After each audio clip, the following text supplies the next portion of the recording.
He's right behind you.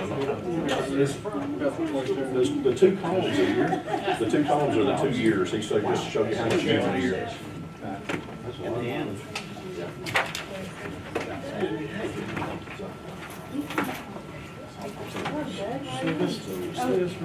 It's peachy now. It's been good. Hey, real bit. Rick, you must be preaching. Yes, sir. Controls in here for the thing. We usually talk about how hot. That's a lot. There's not. Okay, I'm sorry.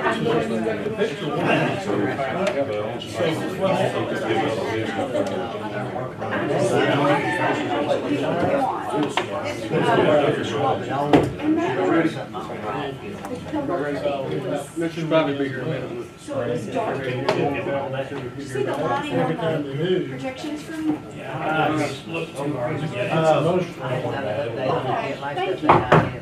For the work session, first item up, we're very fortunate to have, we kind of self-named in the dyslexic team from Rock Springs, which is not a, that's not a real good way of describing this because rock stars was probably a better title.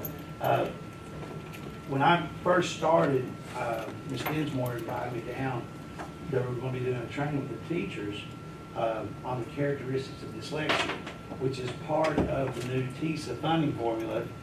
Side note, because, and as we'll see in this presentation, there's a large number of students out there that have this neurological disorder that may not be diagnosed, and it really impacts education, which if we're concerned with getting all students graduated and being successful, we all know if you are unable to read and break down information that you do read, that it's really hard to be successful.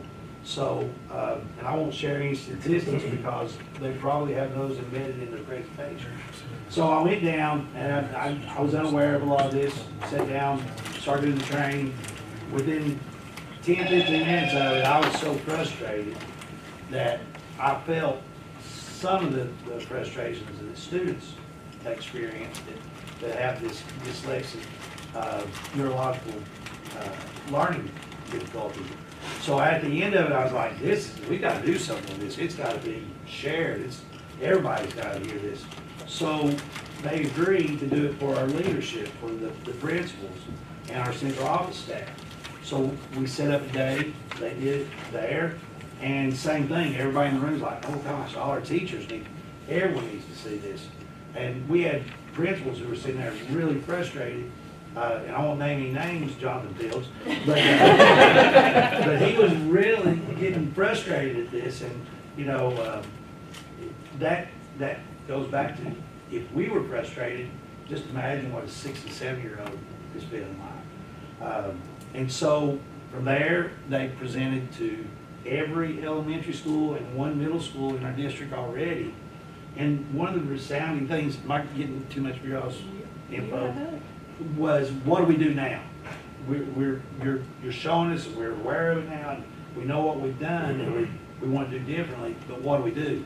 So this team is going to be doing some training with online course through Harvard, and it's amazing that they have taken the ownership and leadership of this for our district, and we're very excited. So I'm not going to go any further. I'm going to stop and let y'all have it because I can't do justice to the training. Well, we're going to take you through a small portion of the training today, just for a few minutes. First thing, I want to introduce myself. I'm Lori Rollins. I'm the assistant principal at Rock Springs. This is the dyslexia team. It's Alicia Dinsmore. She's the principal at Rock Springs.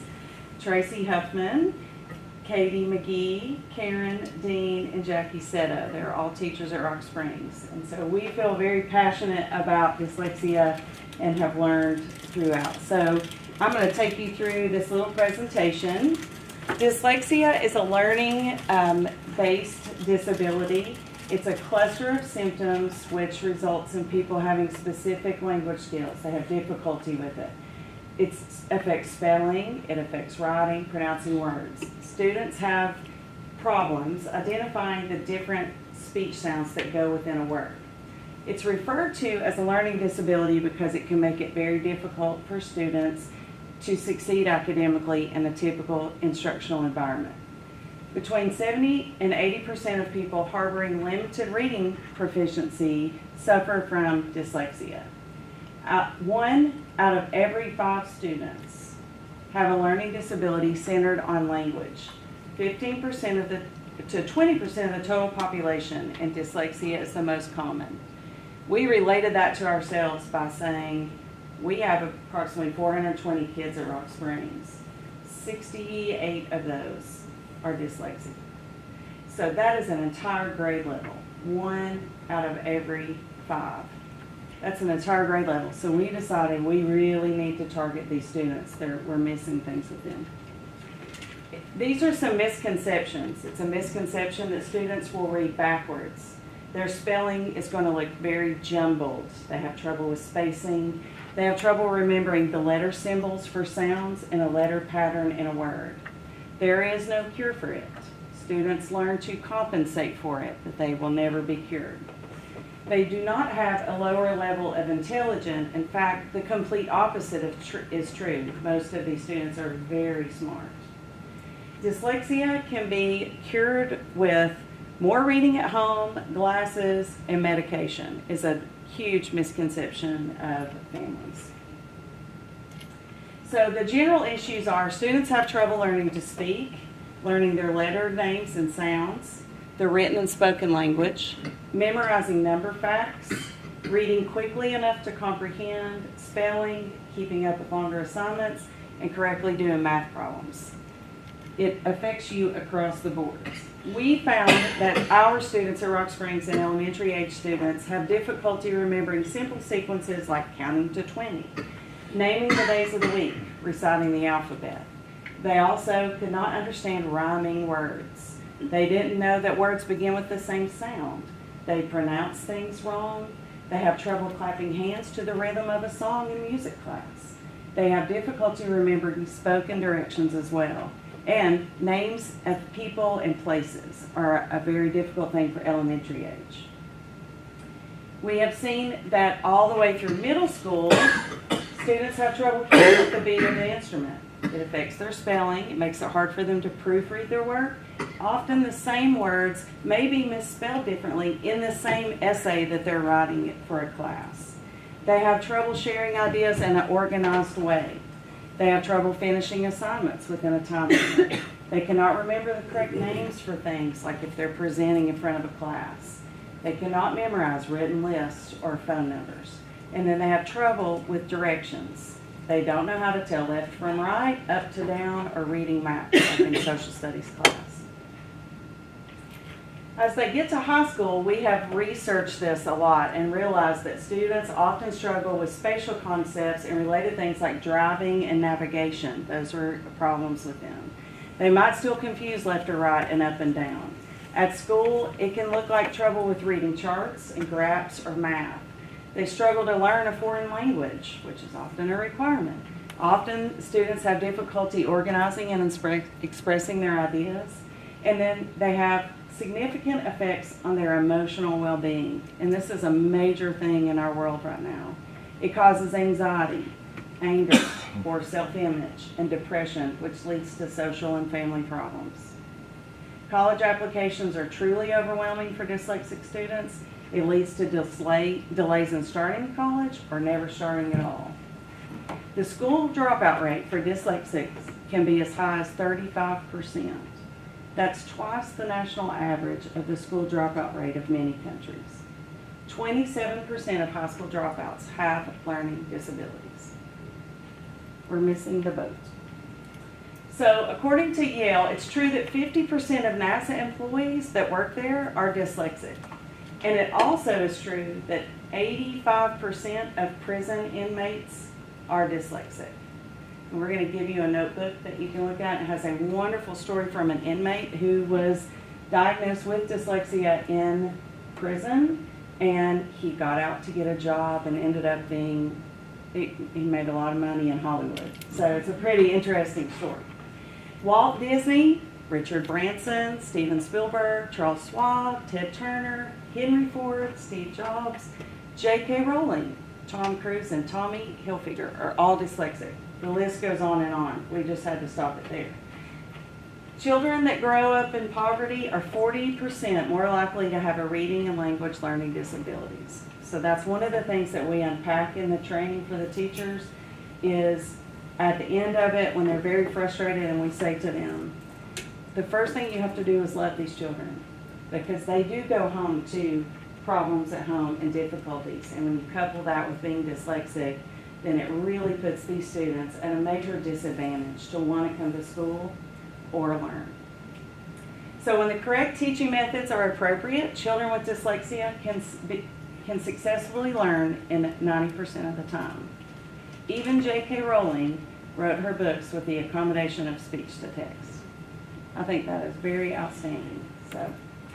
So what we want to do is take you through a little simulation just for a couple of minutes just to let you kind of feel what some of our people have done. And in front of you, you have a mirror and a yellow card and papers under it.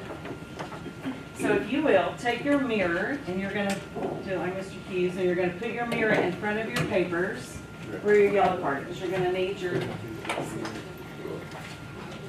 yourself some space. We'll just do this for a couple minutes so you can see what it's like. So the yellow card you're going to hold in your non-writing hand. Okay, so that one's, we're going to use that to cover your hand that you write with. Okay, so you're going to hold it over that. You should have a pencil in front of you.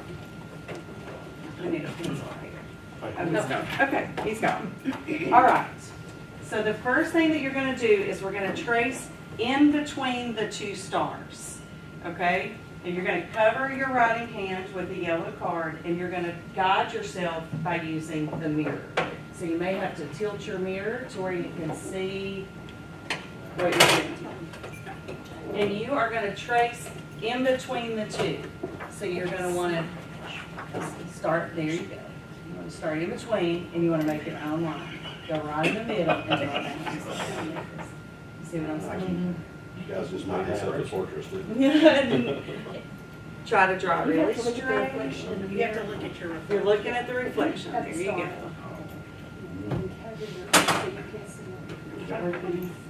Can you see yours? There you go.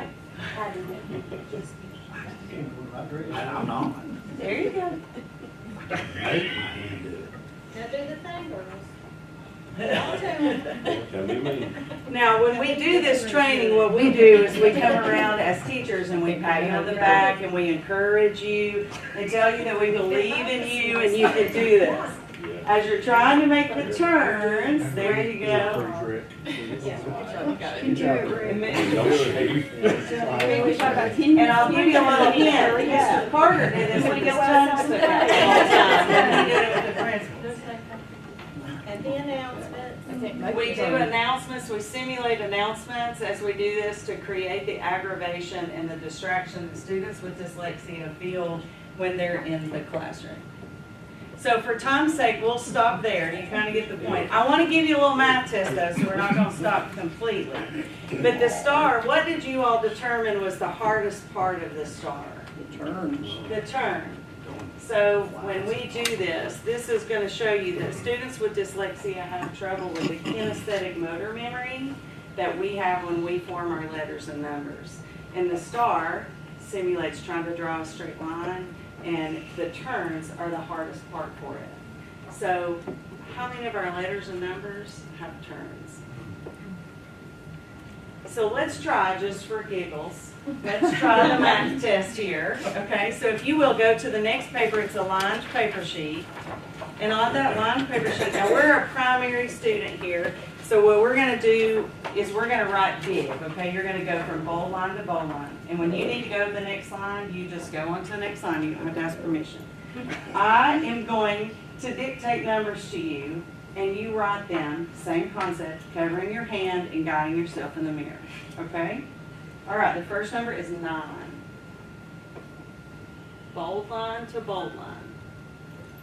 We'll start There you go. There you go. Full-minded bullets. So you're gonna do that right. Great job. Start standing over here.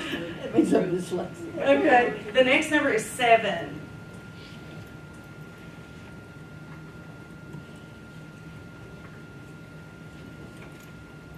The next number is 5. You got it. You can do this. I believe in you. The next number is. It's The always next number is 425. 425. Teachers, please send Matthew Price. Yes. For the entire football team, please come for a picture. Keep your eyes on your own paper. Yes. Don't be lifting your yellow paper. And the last number is 722. Does Bobby have to take a makeup test? Absolutely. Really strong from Beagles. Yeah. So now when we do this, I intentionally speed this one up because there's a lot of times that teachers run out of time in the class and they say, oh, we gotta hurry, we're going to lunch, or we have pictures. So if you guys will show your work so we can display it, show your work, how beautiful it is. We're gonna hang it on the bulletin board for your parents to see. So this is just a portion of it, and we have a little video here we're gonna show you. Rick, did you do that? Oh, yeah, see how well I did? There you go. It needs to be in paper tomorrow morning. That's upside down, too. Is this the video with Chuck doing it? This is the video. Jackie, are you ready for your spelling test today? Study them already in the carpool line, Mom. Oh, what a great idea. My teacher tells me to study a few minutes every day. Sure, I agree. You want me to help you study this morning? I think I'm ready. Yeah, will you quiz me while we're sitting in the carpool line? I will, but let me have your book. You don't want to look at the answers. Okay, you ready? Before we start, Jackie, you've done a great job studying this week. Okay, focus. All right, first word, surgery. Sounding out, S-U-R-G-E-R-Y.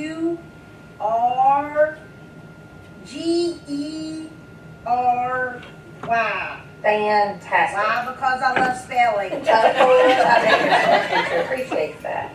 Let's try giraffe. G-I-R-A-F-F-E.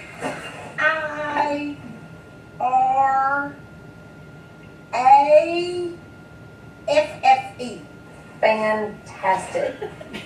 I see 100 in your future, Jackie. Last word, we're almost ready to get out of the car. Sword. That's that hard one, Mom, because it's got S-W O-R-D. Good job, Jackie. Can't wait to eat lunch with my friends, Mom. What are we having for lunch today? I think it's pizza or chicken sticks with that cream corn and peas. Well, I won't eat the peas, Mom. Yeah. And some apples. Yeah. Today I get to go, oh my gosh, I get to go to Miss Richards' PE. She's so doggone fun. We play so many fun games. That is super fun. I'm excited for you. Jackie, good luck on your spelling test. I'll see you this afternoon. Bye. Open like the door, Mom. There you go, Jackie. True story. Great job. Oh. Okay.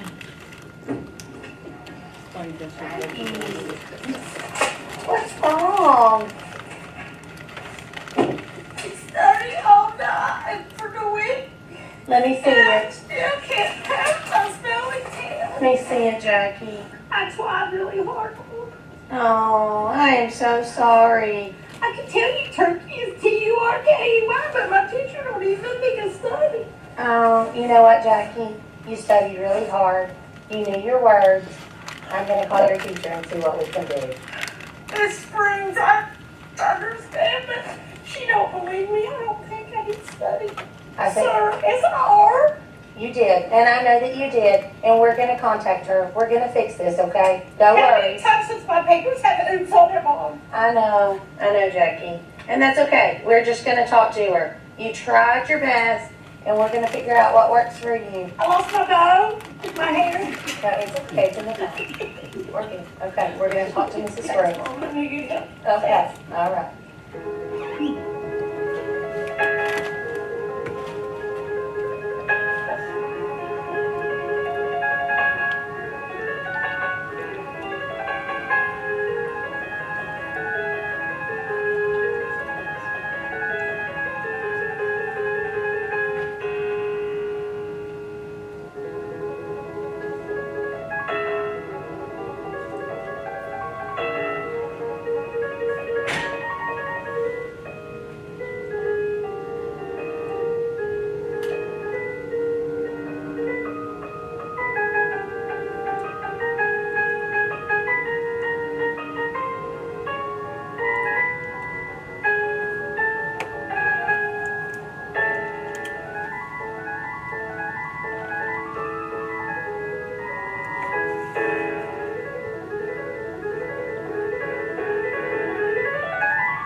Sullivan County teachers noticed significant problems abound, so administrators sought info and Curry Ingram Academy, we were bound.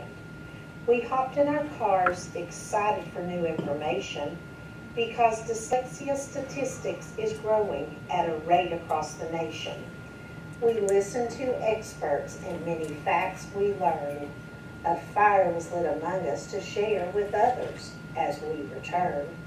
This began a dyslexia mission to support our students' needs as a successful dyslexia message and some meaningful PDs.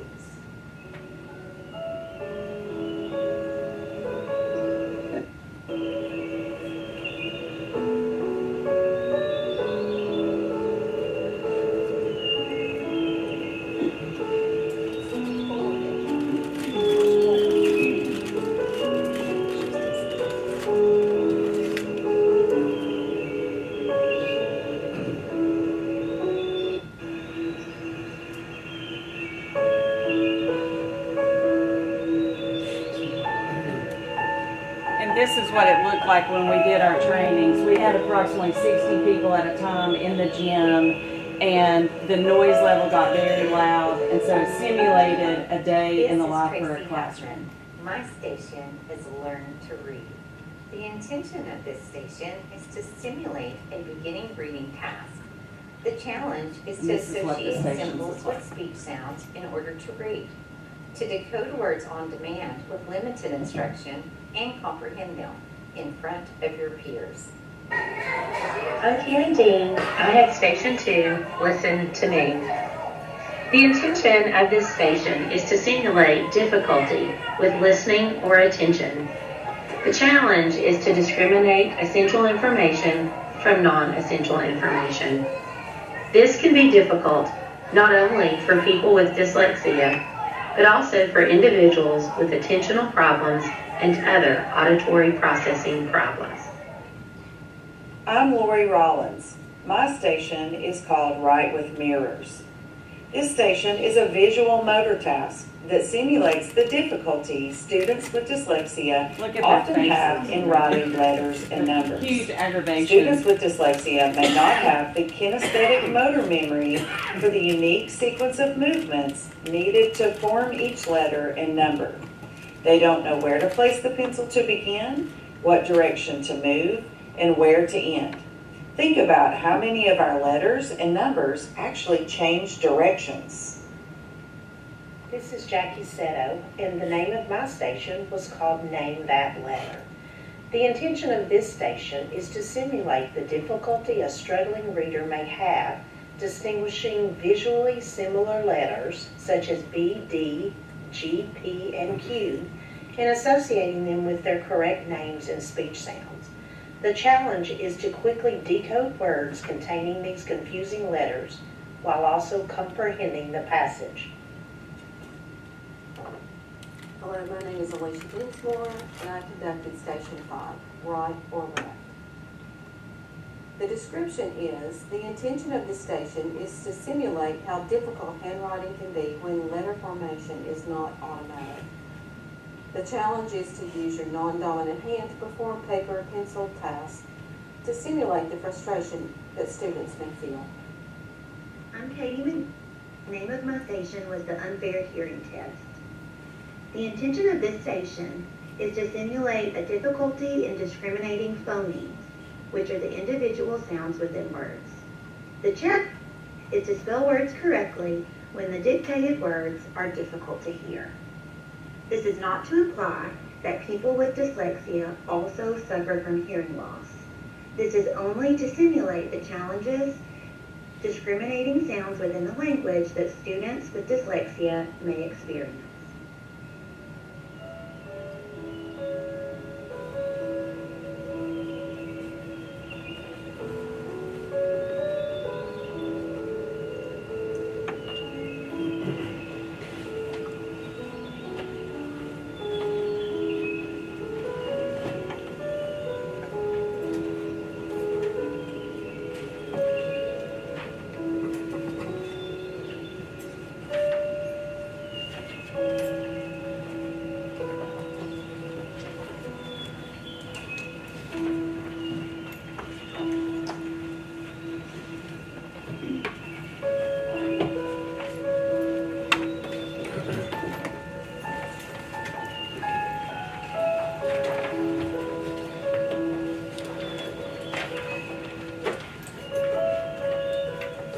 So this is a lot of information to hit you all with at one time. We went all day for the conference. The people that did the simulations were there for at least 2 hours and then they didn't want to leave. There's just so much. I look at it as a principal and the facts, like I talked to Mr. Hughes, for every year we're losing students to neighboring districts, such as Kingston City. And I'll just tell you, because I'm right there at the back door. And they're Hughes, and I was right there at Sullivan City's back door. Mr. Carter actually has, because he worked for the state, has talked to a lot of neighboring school systems, and nobody is learning about this. Sullivan County is at the head of the bunch learning about dyslexia. Nobody has a task force. Nobody is teaching all the teachers in the district about it. Like Mr. Jones's daughter was there, Mr. Hughes' wife was there, and they were shocked. But their next step is they're saying, what do we do? Well, we don't know because we're on the cutting edge. But when I look at my kids, and I've got 1 out of 5, and in this room, there's probably 1 out of 5 of you that are dyslexic. But what happens is, and it's in your notebook, because I know we don't have time to talk to you, but we'd love to talk more if you want to come to our school.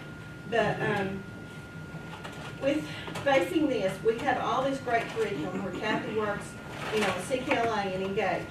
But guys, that's up here. But if they're dyslexic, they can't do the curriculum. When we look at TCAP scores, we want 5s. If we want to look at the problem to help our kids read, it's identifying them in dyslexia. It's huge. It's scary. If you struggled in reading, you're probably very, very intelligent, but you learn to overcome it. Now, I knew you're going to have all these questions.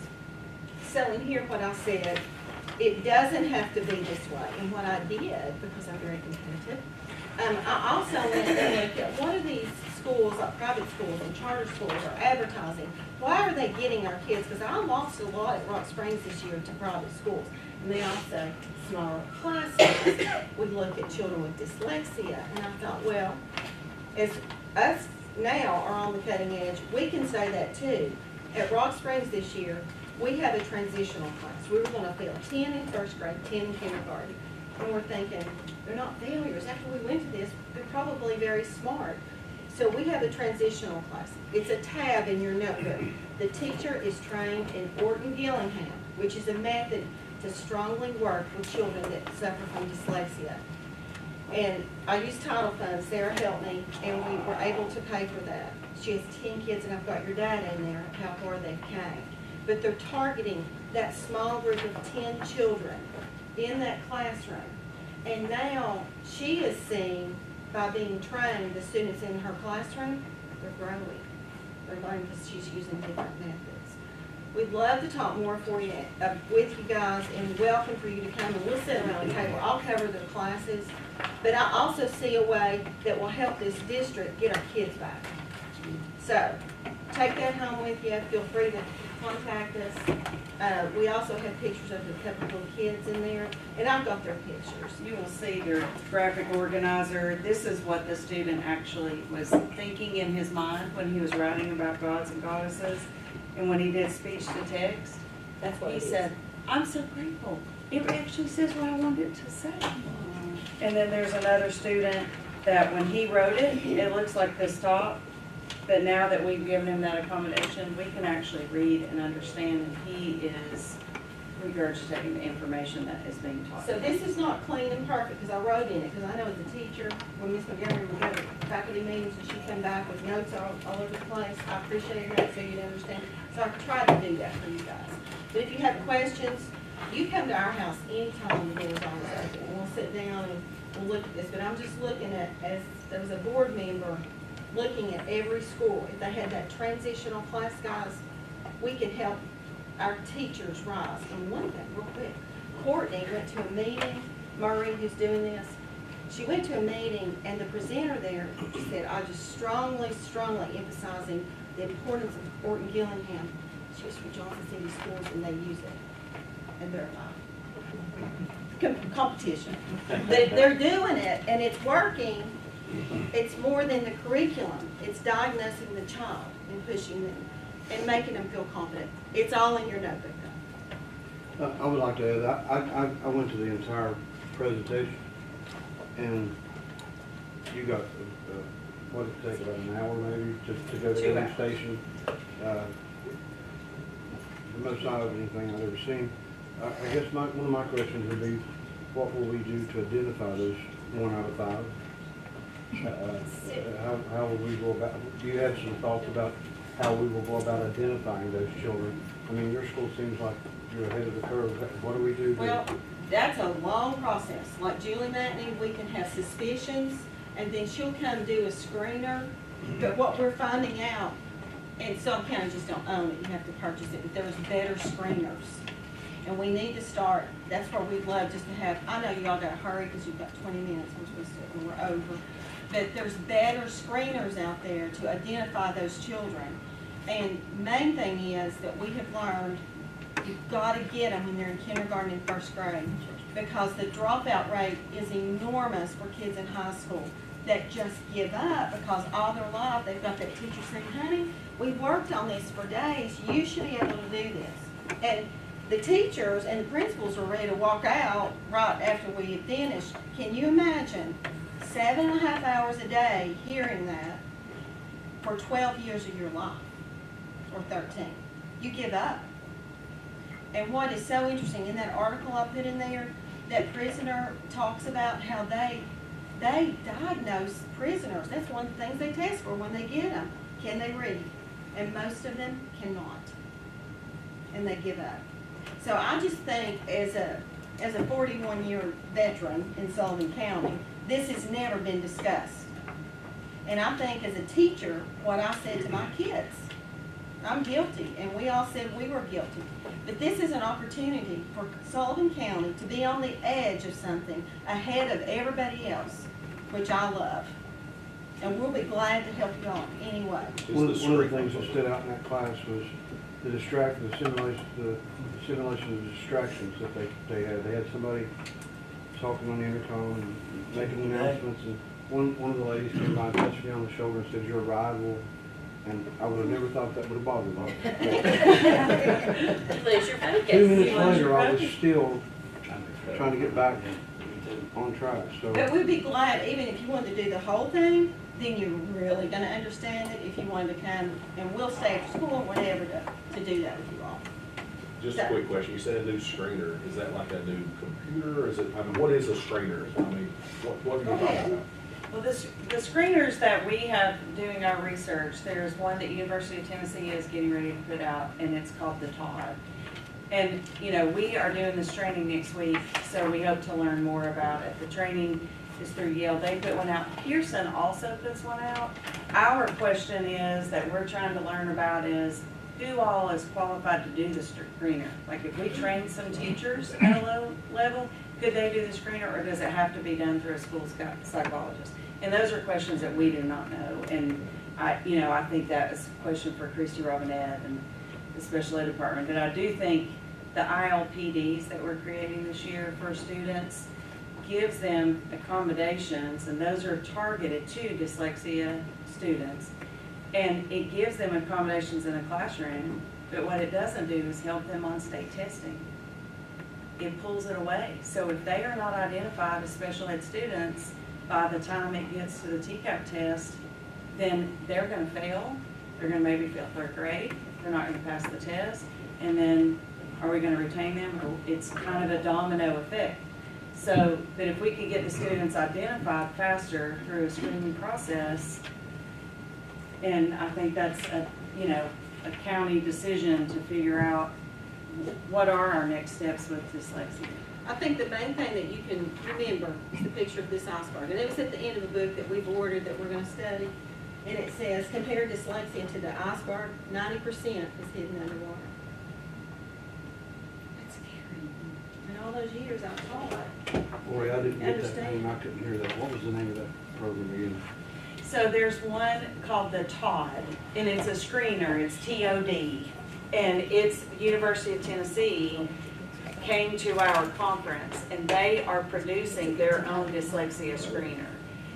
I don't even think it's out yet, but they talked about it at our conference. Pearson, who also makes our TCAP test, they have a dyslexia screener as well. I tried to make the notebook interesting for you all, so when you come through it, it will matter. But thank y'all. Thank you for your time.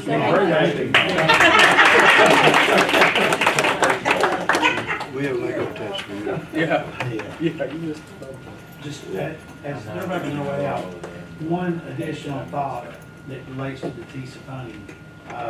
The state has put into the TISA formula for dyslexia, it's $500 to go towards supporting the needs of the student. So there again, just showing how TISA is supposed to go back to a student funding formula. 500 per student. So that'd be towards the screeners and everything. Towards the screeners and things like that, correct. How many kids do we have identified dyslexic now? I'd have to get that number from either Kathy or Julie Maddings, but she's had a large number from each school identified and submitted. Since then, Since this. prior to that. Oh, prior would have been zero about. So students are actually identified as having characteristics of dyslexia. They're not, we don't label them as dyslexic. We identify them as having characteristics of dyslexia. Dyslexia actually falls under the learning disability of reading. So it's a process. They get identified as having characteristics, which in all honesty does help us speed up the process if we're going through the special ed testing route. But sometimes students are identified with characteristics and they end up that they're not going to be qualified for special ed. They don't have a learning disability.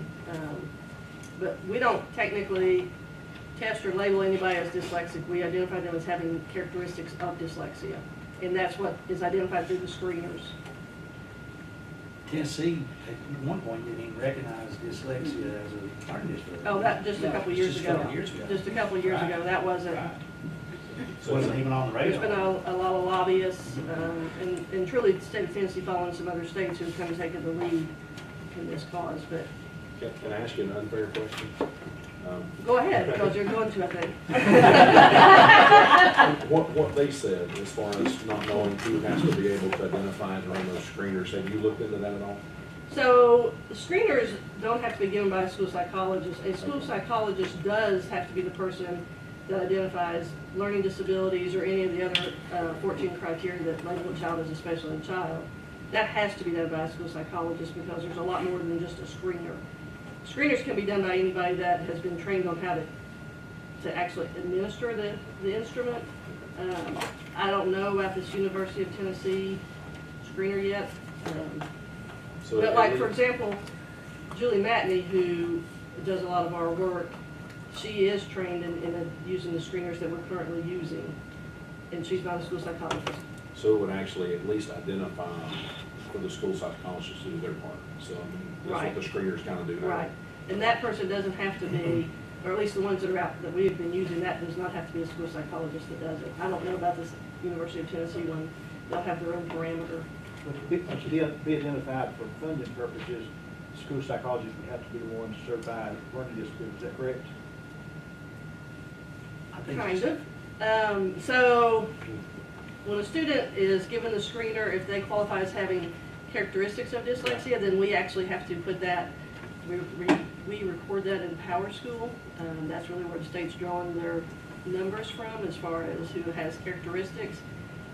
That kind of helps us down the road of testing for a learning disability. That person does have to be a school psychologist that does that. But you can be identified as having characteristics of dyslexia and not actually have a learning disability. But is that going to gain us on a funding purpose for TISA? So the characteristics of, yes, gains, special ed funding comes with those kids that are actually identified as having whatever in special ed, you know, whatever their disability is. So that's a different funding source, that's a federal funding source. So we're looking at two funding sources here, right? Yeah. Special ed versus TISA?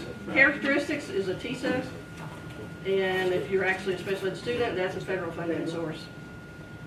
So to take that just a little bit further, just so that the board is aware, once we start identifying students having characteristics of dyslexia, then we're going to have to look at, there will have to be more than one school psychologist to be able to wade through all that. So again, I just throw that out. Excellent point, and quite frankly, they are so hard to find. We have an intern right now that's working with us, but you just can't hire a school psychologist. They're just too hard to find. But yeah, that's a great point because they can only test so many children and get through the process. And because it's so paper intensive that the amount of time that they spend with the child and gathering the information they need from the child doesn't even begin to, it doesn't cover anywhere near the paperwork that they have to then go back and write up and look at. So again, I think this is something that we do need to pursue as a board member. That's my personal thoughts. But we need to think about it, all the things that encompass that, which is, there's going to have to be more personnel there as well. And then I think we don't just have a knee-jerk reaction that we want a screener because we've heard this presentation and we're all, okay, we got to do something, we got to do something. I agree with that.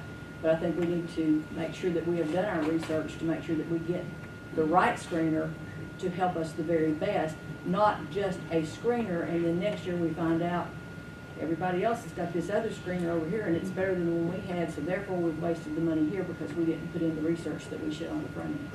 To put it into a financial perspective in our system, if we identified the range of kids that are expected, we would get between $810,000 and $1 million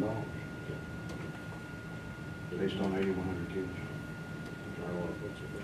Which, if you bring that all the way back to where we are with third grade tests being the test that says we go on to fourth grade, if our students are not learning to read in K1, 2, which is this 1 out of 5 is not going to learn, that's where you're getting that big number of students. We can't wait till third grade, in other words. And we've got a problem. We've got to fix it, okay? So, thank you. I think we're on to something good. I think you and your team need to continue to pursue it. They'll be doing the training on, because that's what the teachers are saying, what do we do? Because it's not something you can just fix. It's a neurological disorder, so it's ways to help as opposed to trying to fix it. Because it's a lifelong thing, which compensates those modifications. So, all right. We'll move on, and that was supposed to be 15 minutes, but it was very important. The next thing on the work session list is the update on the West Ridge pool. Mr. Price and I met with the consultants and representatives who have kind of got this team together to look at the project, discuss the options that we showed you last week that we presented about the different things and made choices. Basically, we decided to go with the consultants because that's what they were there for. So the consultants made their recommendations, and then they did have a question of what's the glass ceiling, what's the max for this project. And at that time, Mr. Price said, well, anything that we're talking about, like the wrestling, the storage, the way that the building is situated, the possibility of an additional concession stand on the exterior that would serve during the football season. What about making those as alternates? And that's what Mr. Price suggested is, can we get a list as alternates and we can have the base for the schools? Anything you'd like to add, Mr. Price? We want that pool, I don't have a clue about, you know, they know a whole lot more about it than we do. But, and they didn't give any numbers, but I don't know that the dollar figure that we set out is going to be enough to do what needs to be done. What's the dollar figure? It's 9 million, what we said? We kind of talked about. Well, you're saying 9 million is what we're looking at, but that's not enough? Right. Okay. I don't think so. I mean, they didn't come out and say that, but they asked what? They kind of asked. I think that's what he was kind of saying. So what number are you guessing that they're trying to, I have no idea. are they hinting at anything or not really? I would be, it could be about 2. I would say more than that. Just guessing. But if they give us the alternates. Right, so some of the, we'd like to have this, you know, wrestling match that can be raised up and stored. A concession stand on the end of the building that can be used during football because it gets off crowded over there at that one. So they're going to do it as options. I don't know how else to say it, but We can have this, or we can have this. Added on. like I add on, you know, you buy a vehicle with All kinds of options. leather.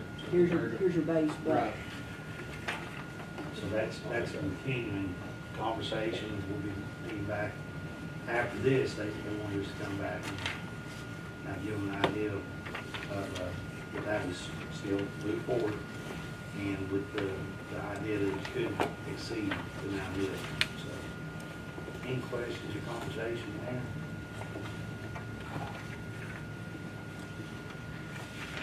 All right.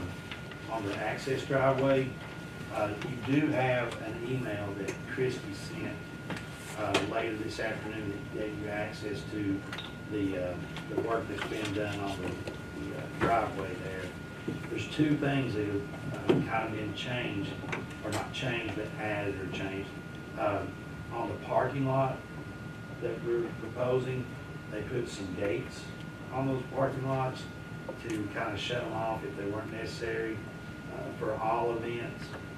And then there's a culvert at the entrance down at the bottom of the hill. Before, there was a drop off on both sides into a culvert. Now, if you're entering, it would only be a culvert down on the right-hand side, just as you come into the entry of the road. And that culvert causes a drop-off. So we asked that they would add guardrail on that side of the road, just to make it more safe. And at this point, the estimates, that you got a copy of this in that same email, is 2.9 is what the estimate is, 2.9 million on the preliminary cost estimate there. And then coupled with that, since it's in that same area, Mr. Price and I met with Mr. Tatum, who we kind of talked about, is there interest in a land swap for that additional Henry Harding Road property with the house, the garage, and the lot, and then around 100 feet on his property that would tie into Jericho Road. And I don't know, Mr. Price, he's not, he was giving us other options. You want to say anything? He's a really nice guy, but I really don't think that he's that keen on using that piece of his property because of how much land it's going to take of his field. Where it pushed over into. But we're looking at maybe another option because you get the chance to speak to him. I talked to Scotty about the name of the property. Bishop property, and being able to go straight across over to Jericho Road from the Bishop property. And Scotty was like, that would be easy. Kind of make like a four-way stop there at the entrance to West Ridge. Going from all directions, all four directions. But you don't know, the school system doesn't own the property from Jericho over. All they have is right of way. And that's the, and that goes to the Shriner. So there's no way to do that without doing something with the Shriners. And plus there's a bridge, if I'm not mistaken, in front of Waste Management, and that bridge wouldn't meet the code. You would have to rebuild the bridge going across Russell Creek. And then if you try to come in the side of Russell Creek, you've got the same problem we've had on the other section there. There's a rock ledge on the side of the field. So you're looking at a lot of major expenses there. And he didn't rule it out. No, he didn't say no. But he's the one who brought that up. He said, I don't see why you just don't go over here and do this. You know, from the Waste Management over Shriners on that property, that ties there is a 50-foot right of way that we have access to it. It's for mainly to be able to get to it. 50 foot. So we'll go back to him one more time and see. But if not, we just need to go back and sell it and move forward with that. I mean, it's not a, okay. I don't see it. We'll ask him to give us an answer. If he says no, just go back and. All right. Last work session, it was asked if there were other options or other things we might consider with the innovative schools model grant at West Ridge. Currently, we have the project is the construction of the construction building there that would tie in with the other buildings on the backside of the school. We met with the faculty or the administrators there, like Dr. Wilburn, Mr. Leo, Mr. Tate, to discuss it. And they really liked that idea. We talked about how we could still add additional programs, but then we kept coming back to one question. It's a question for the board to answer is, what do you feel like is the future vision for the annex? Basically, because currently we have 5 classes, 4 programs, cosmetology, there's 2 there, that are on the campus at the annex. If we are moving out construction and bringing it back over, we've still got 4 programs that we have there.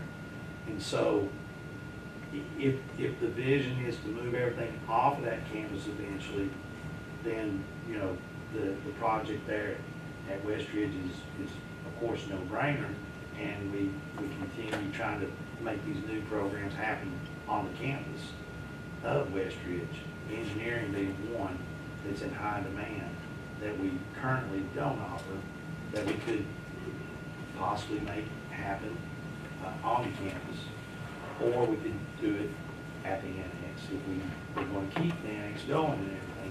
So it's, a lot of this is going to come down to what is the vision for the annex, which is also where our alternative school for Westridge is located.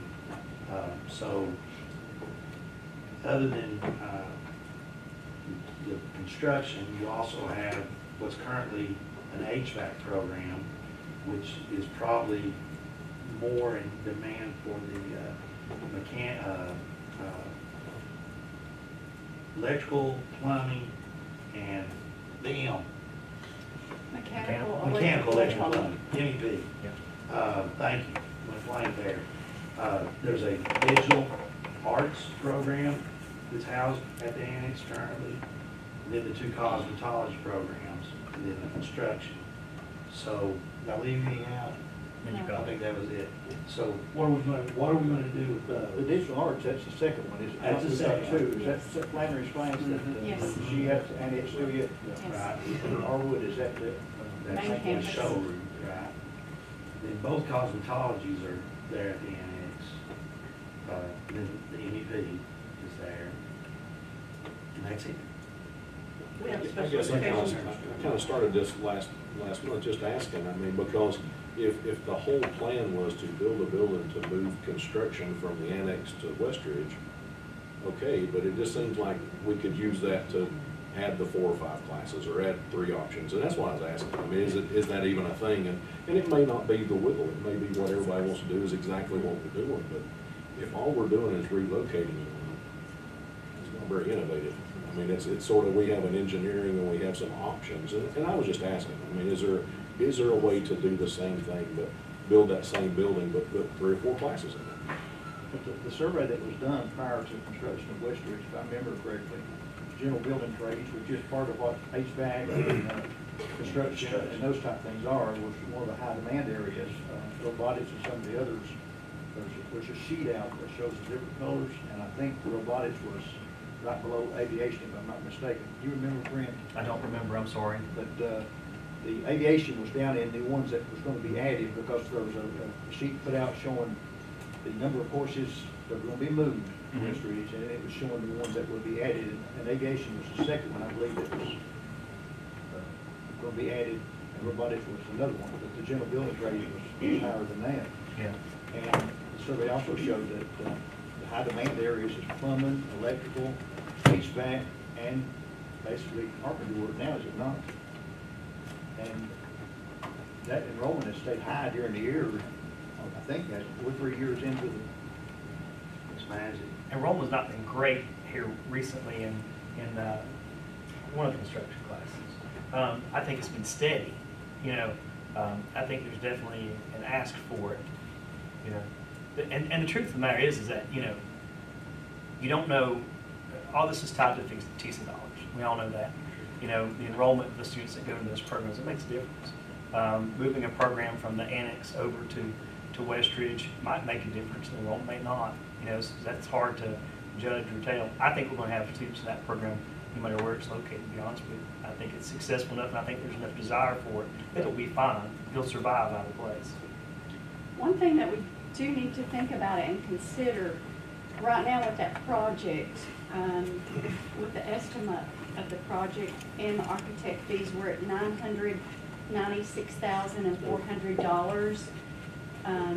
And with the price of building materials, supplies, block, brick from the ground up, we may go over budget potentially 1.1, 1.2, 1.3 million. And, you know, are we willing to appropriate those additional funds, or do we have those if we're faced with that once that goes out to construction bid? So I did want to bring that up. What's the architectural fees already that we've encountered? So the total for the project is around $56,008, and right now we've spent around 28. Where does she stand on the drawing? Are they ready to move forward? And so that's why. Are they ready to move forward to go to bid? I mean, I think she's pretty much ready to go forward to bid. Yeah, according to Michelle Ramey. that's where we are. That's why we wanted to bring it up, to see. Are there any alternates on the construction drawings that would allow us to take things off if needed? There was a dust collector and then just 2 spaces. But other than that, it's to their term, it's a box. So there's not a lot of wiggle room.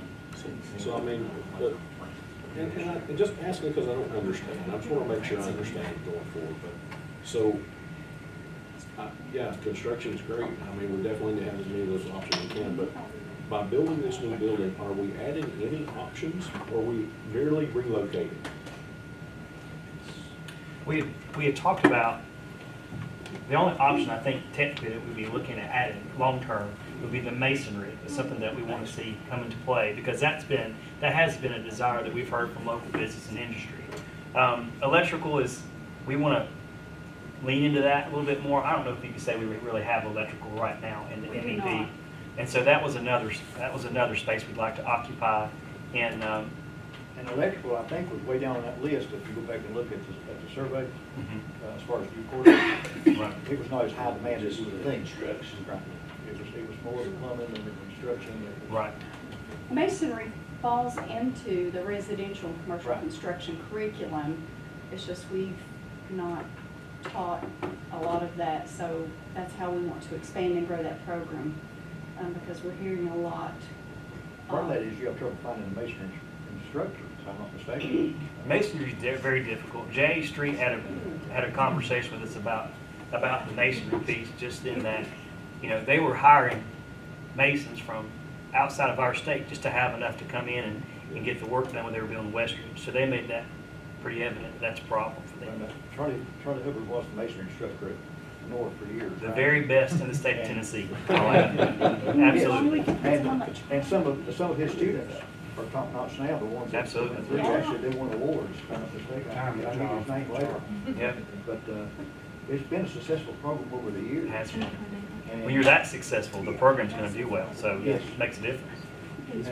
Several people made a living. Right. And I got several friends, that's what they're doing. That's what we're all about. I mean, trying to make them successful. And that's it. I mean, I love the idea of doing something, but, and that's important. It just kind of surprised me that all we're doing is relocating. I would love to see us add programs instead of just relocating, and I just don't know if that's a good question. Is the goal eventually to have everything on campus? If it is, then that's fine. But if it's not really the thing, if we're going to build a box, then build the box, but let's open it to different options instead of the same relocation option. That's just my personal opinion. I just wanted to say it. I just didn't know there was options, but it just sounds like all we're doing with that innovative money is just moving one from one place to another, and that's really not that. Well, the original plan was to have general building trades on campus at Westridge. That was when the original design came up. But because of cost and money then, the decision was made to keep it there at the annex. But the annex is a wonderful place to have for new programs. The engineering programs you're talking about, cosmetology, in my opinion, is great being there because it does allow outsiders to come in and actually get the services from cosmetology without being on campus at the main one. I think that's a big deal, by the way. I think that's a very important point to make, that location, the way it fits, the way the parking lot backs into that is something we want to see happen over time, and I think that's very important, so thank you for bringing that up. I never want to give up the annex for anything. It can be more system-wide maybe than it is now, than it is just Westridge. There's so many possibilities there that I see. And I think we also put it in the design, did we not, for the HVAC when we did the central. Is the annex not being incorporated into that as far as the Charlie, is that right? Yes. Okay, so the long-term plan was to keep using it. That's good. But I do think cosmetically, it's going to need a facelift for some of the areas if we are going to maintain there and attract students who want to come there. I think that needs to be part of that, and George and the team there at Westridge were in agreement there. If we want to keep West Annex, we need to probably invest something there to make it attractive and make it appealing. So is there something about the box you're building that is specific to construction? I mean, like big doors for the equipment, or is there? I mean, is it just high bay area? High ceiling. And was it not also set up so that HVAC and welding could be side by side there at West Ridge? Is that, am I right? You'd be right back there. Well, you know about in the original construction? No. In the original with design? With the new design. Is It would be. It would be. And some of the instructors that you get for general building trades are also welding instructors, if I'm not mistaken. Sometimes they can serve both purposes, being there side by side and teach them. Well, I like the idea that there's options. That was my only question. It just seemed like we weren't adding anything. But if we're building a building to add things, that's great. I mean, but and it kind of pays for itself over time because, you know, more TISA options, more TISA, you know. And that was the goal. The vision was TISA funds the city, innovators the city, TISA the sustainability. So the more students are doing these programs, so if we add engineering, we're adding new TISA funding. Where do we stand on aviation? I mean, I know we got the class, but aren't we struggling trying to? We have an instructor. We have an instructor now, named Jacob Smith. Super guy, young, very excited. New teacher stuff, he's going through all that, which is normal. Looking at next semester, we're starting an aviation 1 class. We had looked at the numbers today, 13 in the aviation 3 class, 19 in the aviation 2 class. So it's building like it should. And as far as we have, now, if we didn't have the aviation 1 class we were starting, then it doesn't look good. The numbers aren't great. But starting that aviation 1 class, we just opened up to students to have that for the next semester should help on those numbers. And we'll have a cycle then of an aviation 1 class starting every semester. That should be very productive for that program. And once we have stability there, we're looking at adding dual enrollment for aviation mechanics, which is the program that Northeast State has been certified to teach. What does it take for certification in the engineering classes? Is that, we're talking about that engineering program? So the STEM engineering technology program, it's basically the same endorsement as IT, which we have coding and web design. So it's the same endorsement as far as certification. Do we have any software development courses? We have coding and web design currently. That's all. Yeah, and that falls under IT. Right. STEM engineering is another program of study that focuses on principles of engineering, digital electronics, and robotics and automation.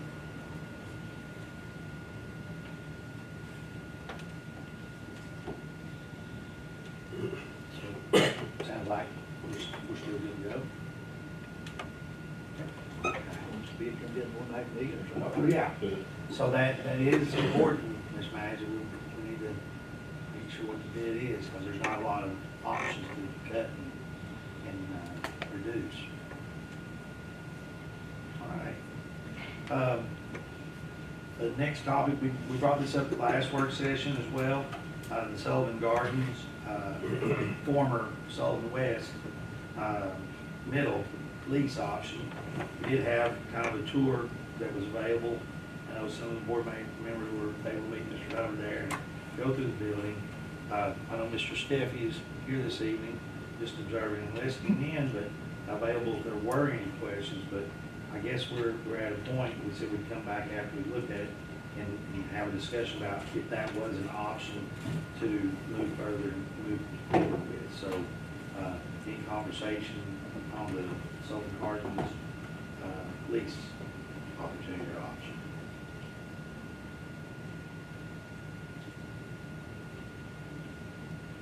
I mean, Mr. Steffi, if you, I mean, I'm not asking that, but it'd be the pleasure of the rest of us to hear what your option is, or does he think that's not a good idea? I mean, is there other questions first? Has anything changed, I guess? And you have a packet that shows what the lease option, what their proposal is. Just a couple of things, consideration, I know we've talked about is the proximity of the building to the current Sullivan Gardens School. And I believe in response to that, Mr. Steffi's, I was out there the other day and he was saying, you know, we'd be willing to construct a fence as high as we needed to, so there was that separation between the current elementary school and the building. I know there's and Mr. Hubbard pointed out about the wastewater management system that's located on that property. If there's any questions about that, I'm sure Charlie will be welcome to answer concerns or questions there. So that was two things that came to mind really off the top of my mind that would need to be considered. Is there anything else that, you were out there for the tour? Well, I went through the building and I'm confused about what parts you were looking at using. I know the gymnasium was one, and it's full of equipment right now. Until something's done with that equipment, I don't know what purpose that you could use it for. The second question I had dealt with utilities. If that whole building has to be heated, at least I don't think you can cut it off, can you, Charlie, by sections? No, I don't think, not that I'm aware of, and if you did, I'm sure the old valves are just froze up, but you'd never separate them anyway. And, in your proposal, you made recommendations about paying the utility bill. Are you prepared to pay to heat the entire building? And it's going to be done on a daily basis. That part's confusing, and the water's off right now, if I'm not mistaken, right? So there's no water in the building. Can I answer that? Yes. What we're looking at is, if this came about, is developing a section at a time. We want to move the library in to give them more space, and I did some measuring while we were out there last week, and if we move them in that left wing, they would double the space that they have right now. I already have people that will donate money, put new heat and air in that one section to move the library in, and that's what our goal is. Every time we open up a new section, to have a new heat and air in each section, instead of trying to heat and cool the whole building, just have specific, and just like the library, they would be responsible for their part of the water and electricity. And they've already said that they would fund remodeling. Once we put the heat and air in there, they would pay for doing the remodeling. And that's what we're looking at, as a section at a time, not trying to. So you're looking for structural changes to the parts that you're using initially? I mean, as far as the big thing I see that we'd probably have to petition off the wall there just for the heat and air to contain it to their section. And yes, probably each section as we renovated it would have a new petition to contain the heat and air for that section. As far as the things that are in there, that's why we said you could maintain the right wing and we can move everything to those rooms. A lot of them don't have anything in it. Just clean and the reason for that is the gym and that area is going to play a big part in any kind of fundraisers that we might have, and uses just like basketball or whatever we could use in there. It's got to, of course, be empty. But we can move all that to the right wing, and for now that would give us plenty of room to start with. We'd also like to see back where the old study hall and the library used to be is a commercial kitchen with a banquet room that would be available for people to rent, parties, birthday parties, reunions, whatever. That's why we were mentioning that one section. But the way your lease was written wasn't there a 60-day notice to break the leases? Did I read that correctly? I think it was 120 days. 120 days. But if you go to all the expense of constructing those type of things and you break the lease, it's just a chance we take. And we had an attorney that helped write that up, so that was used his guidance. And there was also a clause in there, I think, that said that if you wanted the right of first refusal, if we decided to sell it, and the school system cannot give that, not legally, because it has to be open bids, if it goes for sale. I Now, that's not to say you couldn't do a negotiated sale, but if you do, you've got to do advertising and allow other people to bid on it. So the right of first refusal couldn't happen. And that's something we're, I mean, we had to start somewhere. That was just a starting place for us to negotiate with you guys, something that we could both agree on. I mean, I'm not real gung-ho on leasing anyway, as far as, you know, making a decision on it personally. But, if there's no need for it, are we looking at selling? Because if we can put a fence up and take care of security purposes with a lease, then we can do the same thing with selling the building, which would give you all a chance to buy the building if that's the case. At one point, I guess last meeting, you were talking about the possibility of us transferring it to the county and letting the county be able to do that. Not the building, that was the Just the fields. Yeah. And let me say this too, we have meetings just like you guys are having here tonight, and come up with uses where it's going to be best benefit for the community, whatever. We had already put down tutoring, after hour tutoring for students that were struggling, and I added tonight this classes for dyslexia. I mean, that's a great presentation. Things like that's what we want to do. I mean, and they just mentioned that teachers don't have enough time to spend. It takes so much time with each student that has this disability, that they could use some after-hour time on things just as this.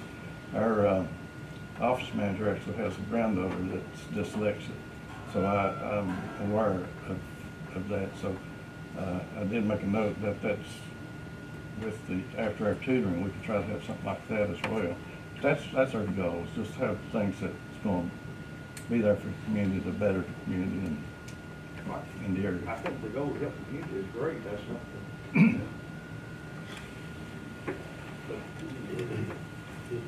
Do we need that building? Do we need the building? In my mind, is what it was. For storage is all. I mean, it seems like that's awesome. If we don't need the building, then let's do something to sell it, or... That would be my thought.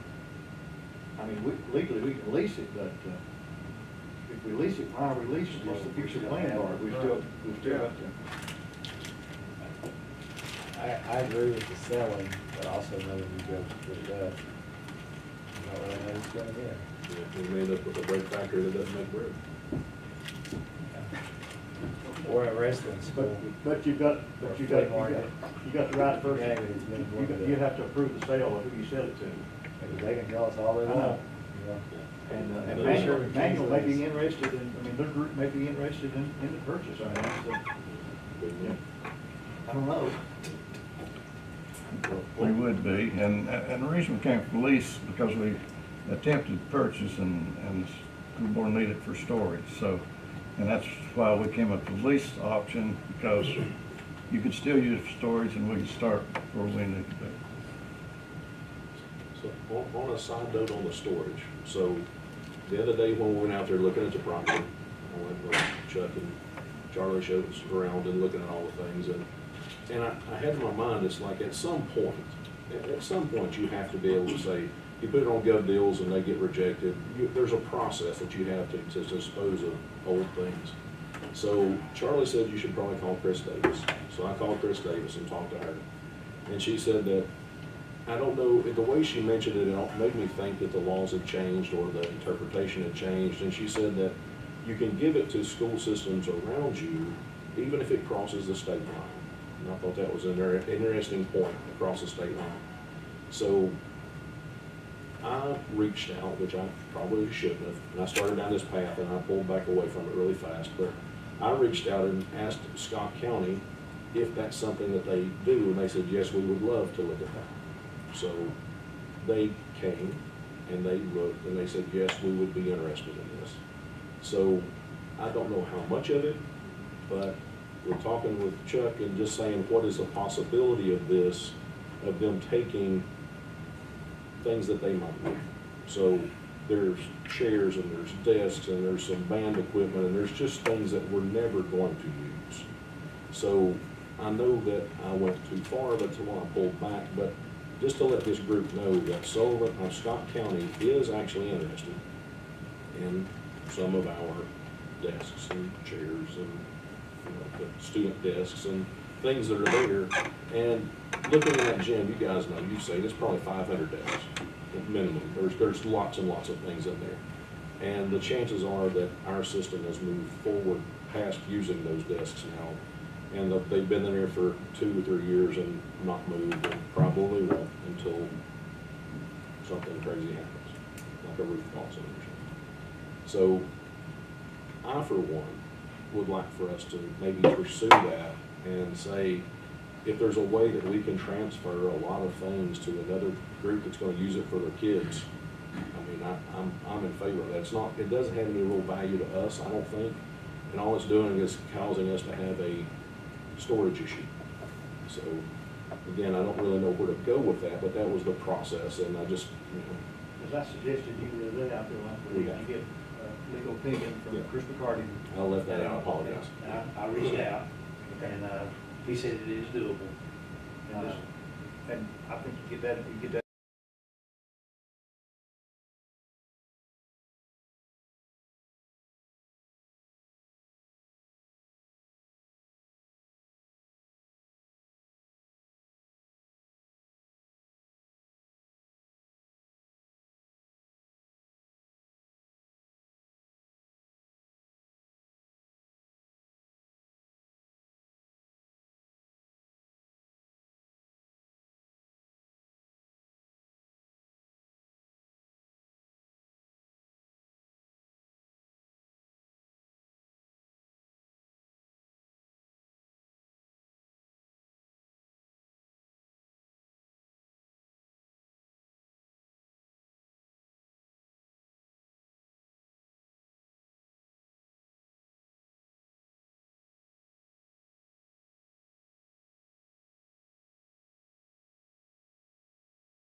$500, not even safe.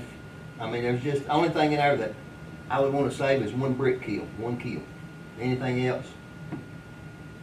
That's what I looked at. Yes, that's the only thing in there to me that's worth anything. And we've got some in schools, just in case they're very expensive, and in case one burned out or tore up at a school, we've got a replacement. And that's not a big item to store. The trouble we have if we try to gov deal that stuff is you put it on gov deals, you just go to sell it. That person, if you buy it, you have to go to the courthouse and get a paper stamp. They call me and say somebody's here to pick up a lot number XX, they'll be there in 20 minutes. Okay, I've got to find somebody to drive all the way to Sullivan to unlock it, which is generally there's one person to load 25 chairs, which we really don't want to help, but we'll help them to get to save time. And then the money goes to the general fund, and I've lost all that labor and gas and that guy to do all that, and I get nothing out of it.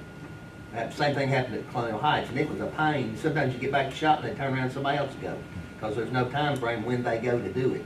And they have to go to purchasing and get that paper stamp before we can load it. We did help load a few items, but I refused to help my guys to even attempt to tie something on in case it fell off. They couldn't blame me. You can sit on, and it's up to them to secure their load. You know what I'm saying? If we sold the building, it would be with very small amount of property, would it not? Because those covered walkways in the back. Yes, and if you did sell it, I would need a way to get up the side of the right between it and the fire department, that right-hand side, so that the dumpsters can be dumped at the cafeteria. That's the only way, they go up that way to dump the trash out of those dumpsters. And I would need the steel tables, the metal tables, you got what you want, it's ready to move to Anchor, from the different schools that There's no turned. steel tables in it, dude. Okay, well, there were some over there in Bluntmill, I was just making sure. Oh, yeah, we got all those. You got what you, okay, just making sure, I just didn't think that, and take care of it from the other schools too. Dr. Palmer, it would make me feel better as a taxpayer and a board member if we do get to that point, that you do take more pictures and get out there to everybody just as a last, so that we can just say we tried one more time, and then no one can come back and say, well, if I had the opportunity, I would have gotten. Right. So I would feel better again, like I said, as a taxpayer and also as a board member, if you would do that again. We're talking about teachers and so forth, right? Yes. Not the public. Not the public, no, I'm talking about our teachers and administrators. Absolutely. I'll do it again, no problem. It probably needs to be sent out to the teachers, not just the administrators, just so that everybody can see the opportunities, not that the principals wouldn't also forward that out, but everybody gets it kind of about the same time. Sounds good. And Charlie, let me ask you about the risers that you talked about that were unsafe. I know that when the risers at East were taken out, it was wonderful oak wood. These are them old metal legs, and you know, have one that short. I was just gonna ask if it was wood. No, if it was, okay. So those old metal things, that little bit of carpet on it, and each leg was a little different to make them like a I course was to just get on gonna stage. talk about wood if it was wood. Half of that plywood, muddy plywood, and other. They might be. I was thinking oak was Real quick. And then, I think they move towards the Get rid of the equipment first, then make a decision.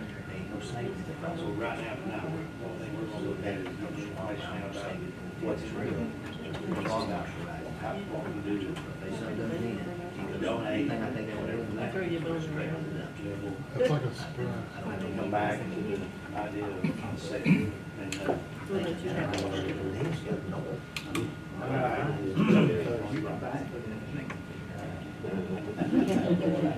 The next item is a facility needs report, which last month when we presented it, it had kind of a mix of maintenance type issues and as opposed to structural type, which would fall under a 5-year strategic plan. Mr. Hubbard took that list and went through there. He can speak to it and we can reshare that spreadsheet. But before he does that, I wanted to say how much I appreciate him being here this evening. He was involved in a traffic accident, nothing that he had any control over, but 2 days ago, and I'm sure, Charlie, you doing all right? Yeah, it's sitting right here, this song's about to get to me, but I'm still hurting in my neck and down my side and back, it still hurts. So. For him to be here, that vehicle, Mr. Stevie and I were talking about, it probably totaled. Yeah, it totaled all three of them. Totaled all 3 vehicles. Mine's He got hit in hit the middle. rear, and then it forced him into the car in front of him. So. You've been wanting to do it anyway, so. Not really how you want to get it. That's a hard way to get a user. Anything you want to say on that spreadsheet, or we just want to share it out? I sort of went through it and stuff, like y'all got it and had it, did they get it, was it shared with them? New one? Yeah. No, I haven't shared it yet. Okay, I was just some of it is structural, you know what I'm saying? Some of it falls under maintenance. Some of it's already been taken care of, like I know Bluff City mentioned lights in a minute, we got that taken care of, that's maintenance. Some schools that list marquees out at the road, that's a school funded thing. All of them that's got it, that's PTA, that's not you nor I, okay? Some of it, I know like the awning behind Central, rusted, it's just where it's down in the concrete so many years, the moisture rust from in it. That used to be where they loaded buses years ago. It's not utilized as that now. Basically, to me, it needs to be taken out, you know, it's no more of a function for anything. Things of that nature. How about those 3 different gym floors? Sullivan Heights, Central, and then Mary Hughes. Central floor is old, you know what I'm saying? They just refinished it this summer, just put a new finish on it, you know what I'm saying? Murray Hughes, they redone East this summer, and they redone, we had East redone, and we had Central's redone, refinished. Just screened it and a new coat of polyurethane put on it. Some of the floors have been sanded down to the wood so far that you're getting below, it won't take any more. So, you know, that would be a total replacement if you went that far. And Central's was pretty bad. We had to put a lot of parquet. It's a parquet floor, and we had to put a lot back in it, even though you can sand it more than you can a tongue and groove floor, because you think a tongue and groove board is 3/4 thick. Well, you've only got like 1/4 of an inch till you get in the tongue, and then that's when you lose it. What about Mary Hughes? Do you know where it's at in that? Is it close to being down, or has it got some room to be sanded? It might have some room to be sanded, okay? It can be screened and refinished, you know what I'm saying? But as far as taking it plumb down to the bare wood, like if they wanted, What would you have to do to fix those dead spots? that would have to be a complete floor repair. It's got a lot, I don't know that I would rescreen it until I fix those. Right. There's so many. In the tongue and groove, you just, you know, you can't take out one section. It's either all or none, you know what I'm It is saying? tongue and groove. Yeah, it is tongue and groove, it is. So I'll get that spreadsheet out to everybody, the new update, and let you have a look at that. See if there's any- And some of this stuff is on, I think last time we talked about south, and south is that we can't sand no more to get the old graphics and stuff out of it. no, and you know, they mentioned Rebel. It's not in that floor anymore that I know of. It just says south. Yeah, I think that's what we was talking about, was moving the If south. it had said that, you would probably, even though a lot of those graphics are oil paint, even if you sanded it completely down, took it off, I feel like the oil would still stain. You would still be able to see that.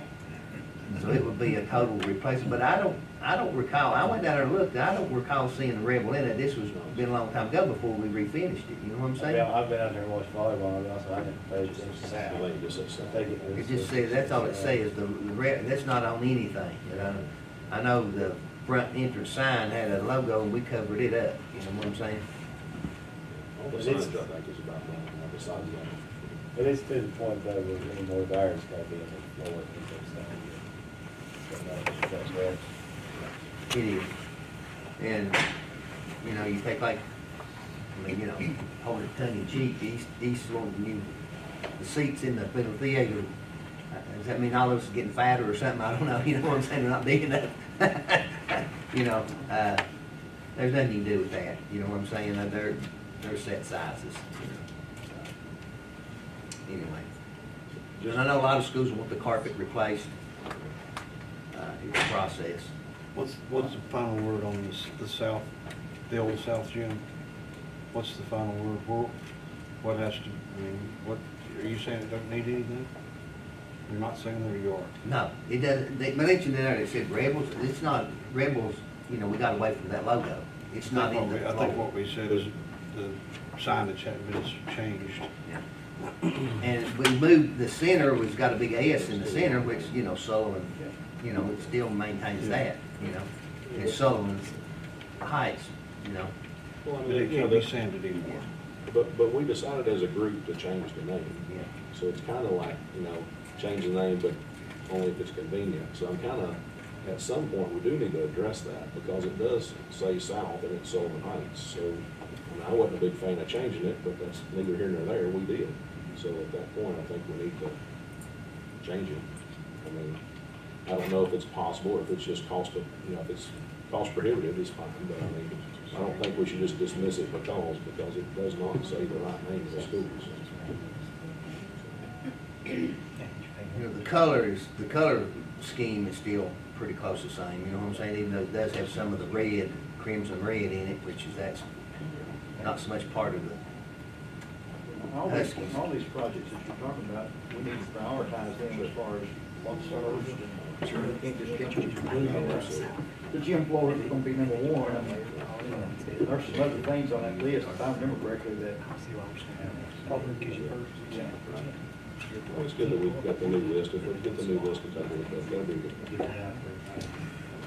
I do think it's important that we look at our cafeterias and our little theaters or our auditoriums, because anytime that you invite the public in, they're normally in the cafeteria or the auditorium. And not that we just want to bring out the Sunday dinnerware for Sunday and then hide it the rest of the week. We need the rest of the building looking good as well. But I do think that we need to make as good an effort as we possibly can to make sure that those two areas are in the best shape that they possibly can be. So just to tell everybody, I think I told everybody, but besides Matthew, what this is, but so as we were talking with Charlie, as I was talking to him, the highway department had a bank mower that they were going to excess, and they were going to get rid of. And somehow they talked to Charlie's group and they wanted it. So they transferred it to them, which is fantastic. So in the process of that, they're like, well, you know, they got some pretty old stuff over there. So I asked Charlie if he would give us a list, because some of it was surprising to me, like a 1960 backhoe. I didn't realize that was our, you know, builder stuff. You know, so there's a lot of equipment that we have that they use on a daily basis. A bucket truck that's not able to work. I guess you said it's been done for 3 months. And it's just things that I thought as a group, it might be surprising to the group, because I didn't know. And I thought it was, so I asked him if he'd give us a list, and it shows all the mileage, and it says mileage and new mileage. Basically it's saying that's how much they drove in that 1 year. So it just gives us an idea of what we have and what he's got, what he's using. And I mean, for us to look forward and, you know, making, as we do our 5-year plans and things, for us to sit back and say, oh, look, maybe he needs a couple more vans than he has. So, I mean, we got a lot of guys that are driving 200,000 and 300,000 miles on a van. So I thought it was, thank you, Charlie. I mean, I know that this is not the week for you, but I appreciate you doing this one. So I think it's good for all of us to have, so thank you. Ever since I came, there was no really list, and every July 1 at the end of the fiscal year, I would take the mileage from every vehicle, so I can go all the way back several years. But every July 1, I would take the mileage, and I could determine how many miles each vehicle's running, my total mileage, and stuff like that. Oh man, I forget what truck it was. We had one truck. If I look at this, I tell you, we just replaced the engine in it. It had like 300,000 miles on it. We replaced the engine for $2,000 the other day. My mechanics did it. That's all we can do, you know. How many mechanics you have? 2? 3. Well, I got 2 plus the bus mechanic, but they work together. Okay, so there's 3 in that department, and I've got one that I'm bringing back, that I brought back part-time. He retired years ago. He was pretty knowledgeable with the buses to help out, but he's just, because you know, on any given day you may have one out, and it's pretty rough for one mechanic to be back there on lifts and stuff. And one of them he takes care of. He's solely assigned. It's slowed down for him now maintaining all of our mowers. Every day during the mowing season, there's a mower broke down, and right now he's getting them all in shape for next year's mowing season. He's pulling each one in and going over them real good. But he does the mowers, but then also he's also one of my mechanics too. So. Do you work on diesel? No, no. Last time on work session, thank you, Charlie, for doing that, and get that out to everybody, is the conversation we had last month about a closed safety meeting, and it was requested I check with our board attorney to see what would be, just to verify. And we are at liberty to do that in a closed session. We still have to announce it to vote, and that's the only item that can be on the agenda. So if there is an interest of the board to set up that meeting, we can do that, and at the pleasure of the board whenever you want to have that meeting, just look at safety procedures and talk about safety matters. So, I don't know, you want to try to set that up for next month, or? How long do you think it would take? We do it an hour? I'll give it an hour.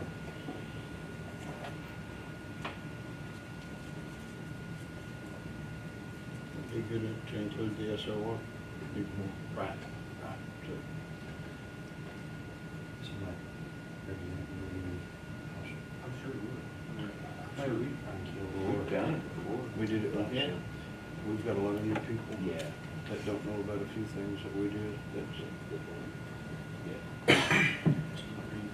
include me. Sure, we got to know that, because, yeah, we got to hire a city short the sheriff's office here. Just talking in general, whatever you want. Who's over now? It's not Fraser anymore. Frontier Ward. Probably a good idea. See if they can do it. Would it be something that we wanna do it like before the work session, all of, that's a long day. We're gonna do it a standalone day. I mean, it doesn't matter to me, I'm wide open, whatever you guys wanna do. I do a standalone. Sounds good. Long day. I mean, right now, we're rushing it, got Yeah. 15 minutes, we're just pushing too much.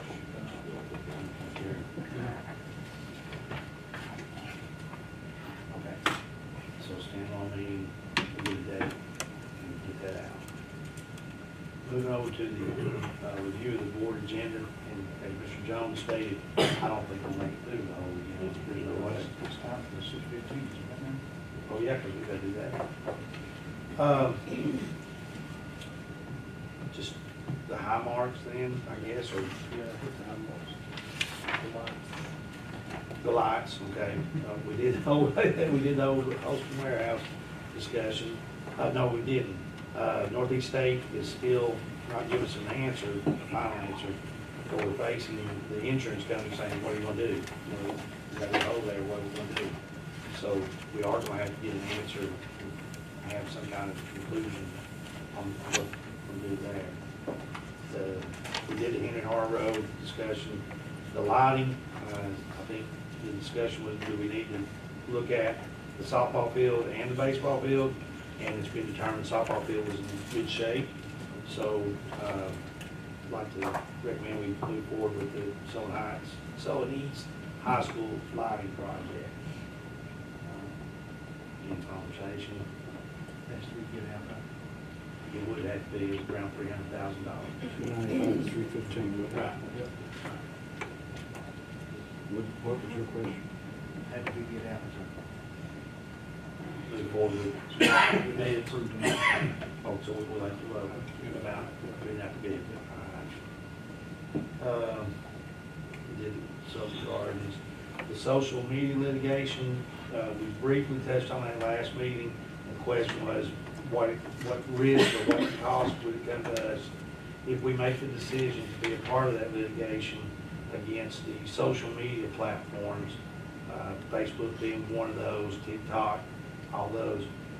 There's no cost up front, and the only way that the attorneys get paid is if there is a decision. So there's no fees come out from Sullivan County if we make the decision to be a part of this litigation. And they did recommend or say they would like to have a decision by winter break. So by the next board meeting, we need to say yes or no. So what the pleasure of the board is on that. What advantage is there to participate in this? You know, different to the Jewel, which we're trying to stop students. I think this is more geared towards saying, you know, you can't be doing these things that are harming our students in a mental health capacity. And the PowerPoint is in your packet there, and it just goes over and over saying all the damage that's been done to children because of that. So the benefit of it, I guess, would be that The state's already doing the lawsuit themselves, aren't they? State Tennessee? I'm not sure. Against social media. I thought they were. You know, Matthew? I don't know the answer to that. I'm not trying to check before the meeting starts.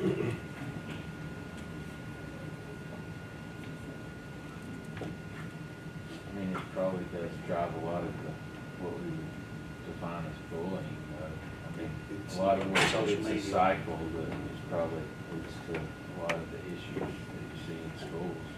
Depression and all the other stuff that goes on with it.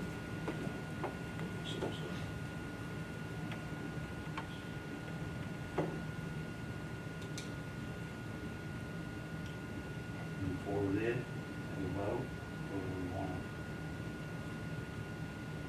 wait until December. They want season by December, I'll just do it tonight.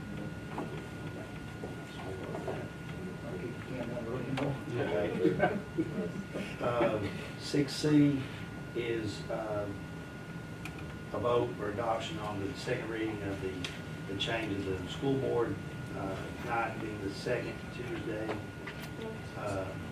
in the month, and whether we want to consider that or not. That'll be up for vote. Discussion. So we'd be moving it to the second. To the second Tuesday. Effective when? Effective when? January 1st. That's more what we decided tonight, actually. Of course, I'm not in favor of it simply because we got basketball games on Tuesday night. That's one reason. And the other reason is the county commission meets on Thursday nights, and I'm trying to reserve my Thursday nights every month, knowing that something's going to be happening. So this Tuesday. My daughter's basketball schedule. is your that's what? Tuesday with my daughter's basketball schedule is great.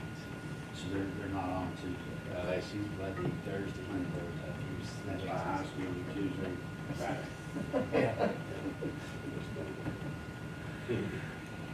It doesn't have to be unanimous either way.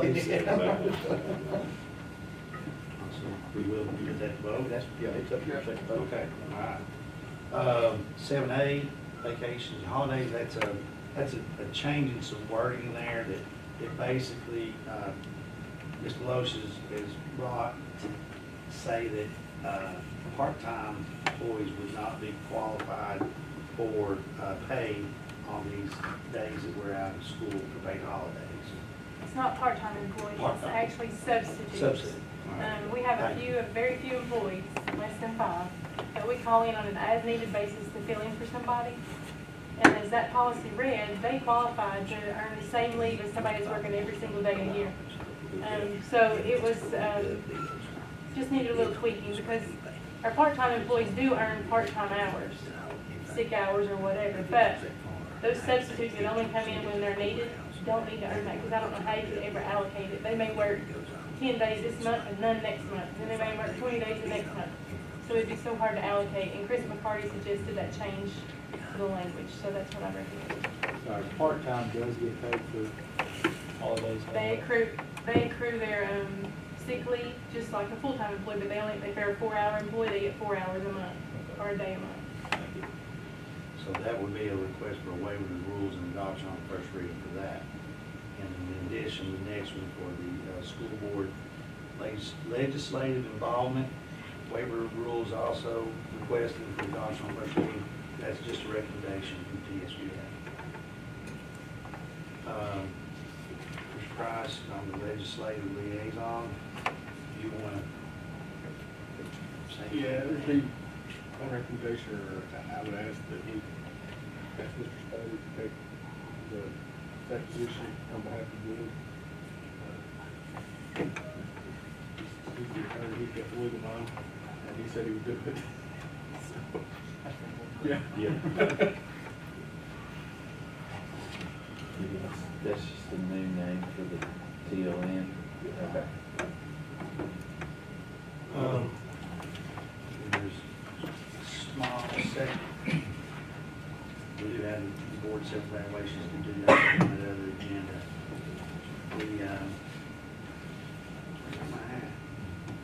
I know we'd like to move on downstairs, but is there anything else? The very top of it is at least give you an idea of what this is. See, yeah. So, just so you understand what that top one is, that's a reimbursement cash flow. So, there was a holdup getting fiscal year 23 closed out. We got it finally closed out, but the problem with that was, until it got closed out, the fiscal year 24 wasn't even available. So we got it closed out, we finally got everything approved, so we're going forward. But in that process, it caused questions about the amount of money in our cash flow account. So the recommendation was to make that higher. And so I've got a couple other things to share. I gave everybody this one up here as far as got the blue lines on top, it's emails. So with talking, and me try to say it right. So with talking to other people and as far as the accounting side of it, they were like, well, you can basically, to some degree, and I hate to use the wrong term, but float it to where you're actually giving the pay and it's actually kind of going back and forth. Well, in this conversation with the comptroller's office, I was talking to Brian Berkman, which is the comptroller, he's the assistant director. And he said that that is against the law. You cannot do that. I said, well, can you tell me a little bit more than that? Because that's too wide of a thing. He said, well, I'll show you the sections that it's violating, and he gave me those things. He said, so the way that the law reads, if you have $200,000 in an account, that's the most that you can spend out of that account. You can't write a $300,000 check and think it's gonna come back. You can't forward this thing. So he said it's, in his name, he said it was a true reimbursement agreement. The bill had to be paid prior to requesting reimbursement. That's from Brian Berkman. He said the trustee by law cannot pay a bill if there's not enough money in that account line item. And that's what that one email talks about. It's from the individual fund, i.e. the school federal projects. He said the trustee's account may have enough money in it from other sources, but it's still illegal for them to write it out if there's not enough money in that federal account if it's going for the federal budget. So he said that's been a finding in some counties throughout the state. That's one of their, I call it a focus item. I don't know what he actually called it, but it's one of the things they're looking at closely now. And he said they're telling everyone to not do it. So he gave me guidance, and I sent that guidance to Chuck as far as a proposed resolution. And it came from Phil Bredesen's office back when he was the governor. He said that he recommends that from the comptroller's office. Marianne Thursky recommends it from the Tennessee Department of Education side. And they said it's simply a matter of having enough money in that account to cash flow the checks that we're having. And just to give you an idea, and they gave me a couple of these just the other day, but it's showing the amount of money that we got coming out of these ESSER funds. And there's one is $419,000, one is $1.169 million. One is another 111,000, then a 1.3 million, and 190,000. So out of the 5 things that we have, they can only legally write a check for 3 or for 2 million. So if we don't increase that amount to an amount that's enough to cover the cash flow, then we've got a problem. And what they said in the Phil Bredesen thing too, and it even says it in there, and what some of the counties around us are doing is they say until ESSER 3.0 has been expended, we're raising this fund level to this, and as soon as it's gone, we go back to what we already have. Because they said a normal, without ESSER is not a problem. We have enough money without ESSER.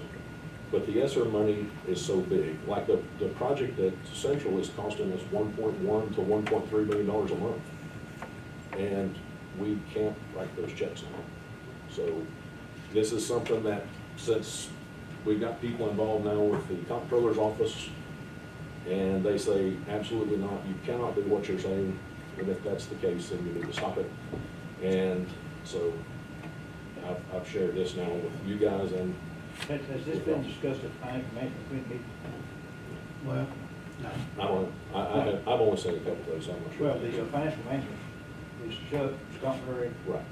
Larry Bailey, Larry Crawford, St. Vanover, and I forgot who else it is.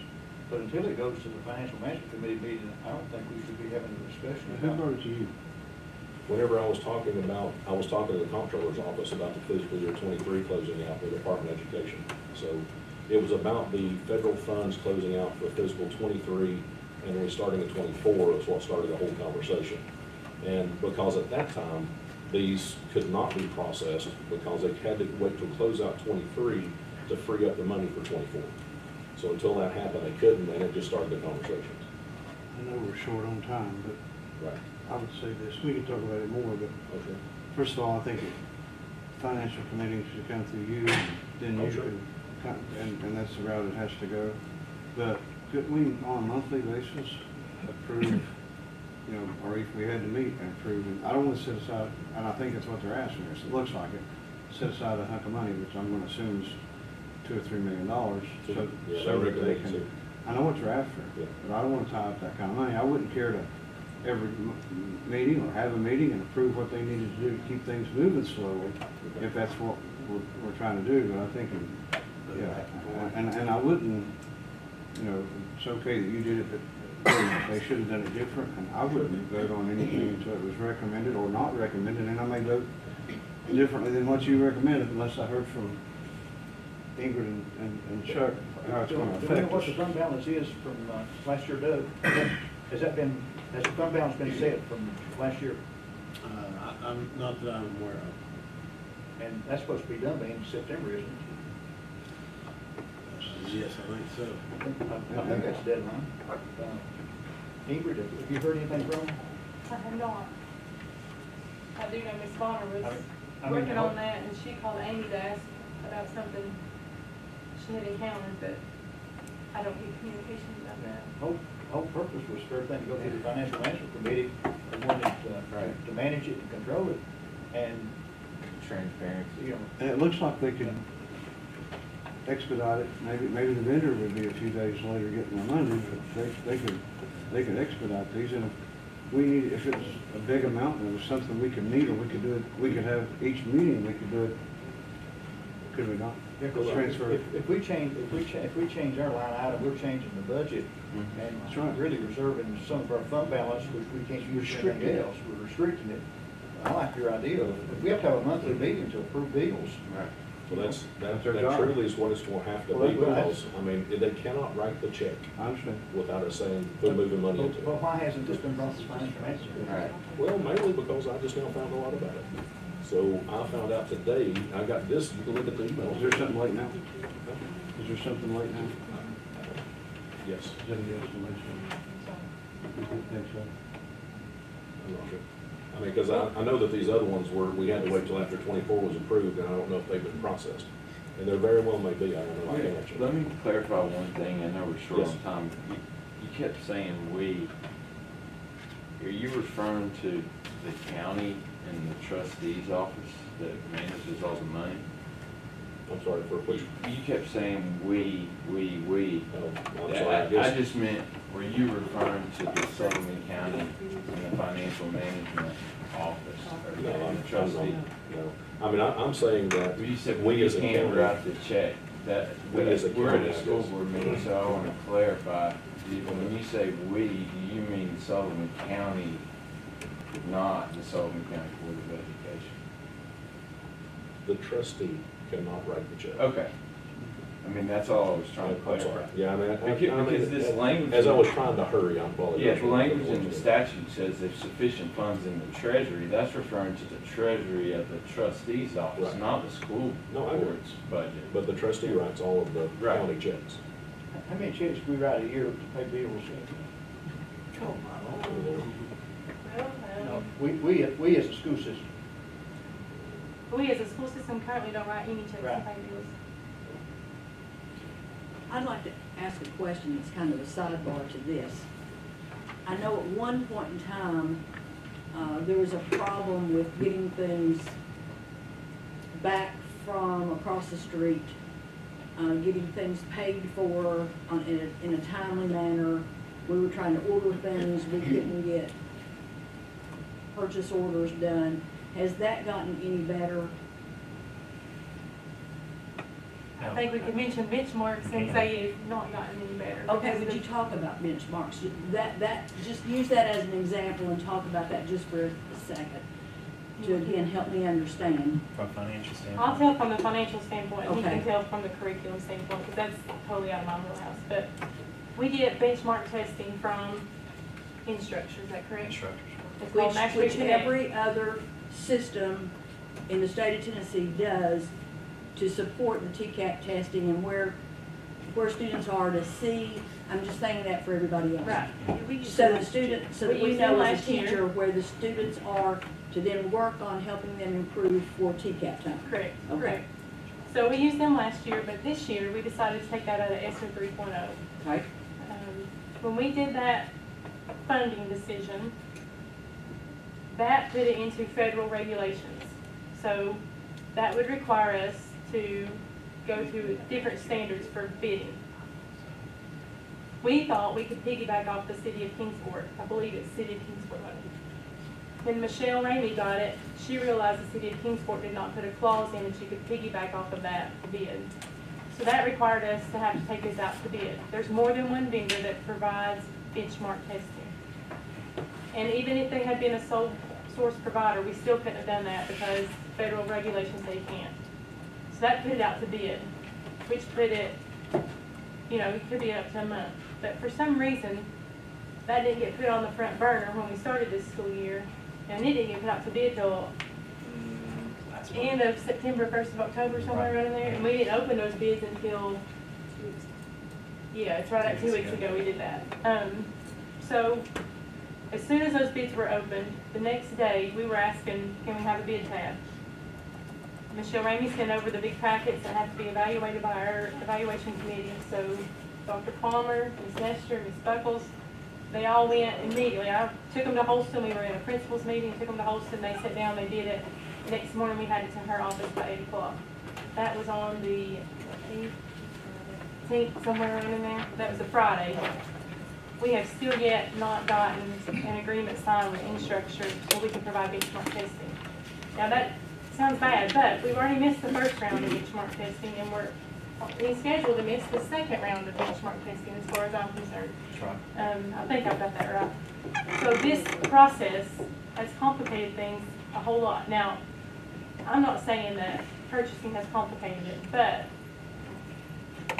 following those federal The guidelines. extra steps that are now in place to. And that it didn't get put on the front burner in August. That's made us get just a little bit, not a little bit, we are severely behind. And our students are feeling that because we can't get a good assessment of them. We don't have those benchmarks in place and Instructure won't provide So we them for won't us. meet the December deadline either, is that what we're saying? It's looking like it. Today's November the 2nd and we still don't have an agreement. We have So less the than 2 weeks. systems around us have their benchmarks in place, have been doing so, and have now been trying to fill the gaps in teaching the students what they need to know to be successful on TCAP. And Sullivan County's just spinning their wheels and we still aren't doing anything. The results were going over today by the other surrounding counties by CER. That was a meeting that happened today for the results on benchmark 1. And we're talking now weeks further out before we get the contract. Two weeks from now is when we have to do it. It was just like it's not going to happen because you can't get a benchmark at the same time the EOCs. Exactly. It does you no good. Exactly. It's too late. Exactly. And we're so close now to EOCs that teachers, even gave the test, are not going to have enough time to review that information to make adjustments to be able to help students by the time the EOC gets here. So we've cheated every student in Sullivan County. Oh, yes. And what's the cost? Yeah, the benchmark, it was about $40,000 per benchmark, I believe it was. Total cost is 126. We've lost a third of that money now. So don't have an approved contract or just not, you still don't have an approved contract?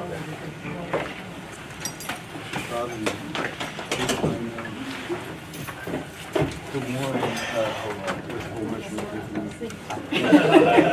I will. Next one. Okay. No, you did. I told you I'm fine.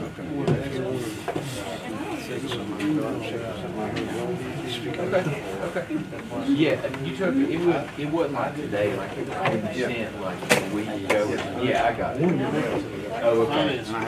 Yeah, I got one that had some attachments. One's supposed to have it, I got to think of it. Did you forward it? I know, did you maybe send it from like? I think I made it on Right, I think I did. I like started to save it. Yeah.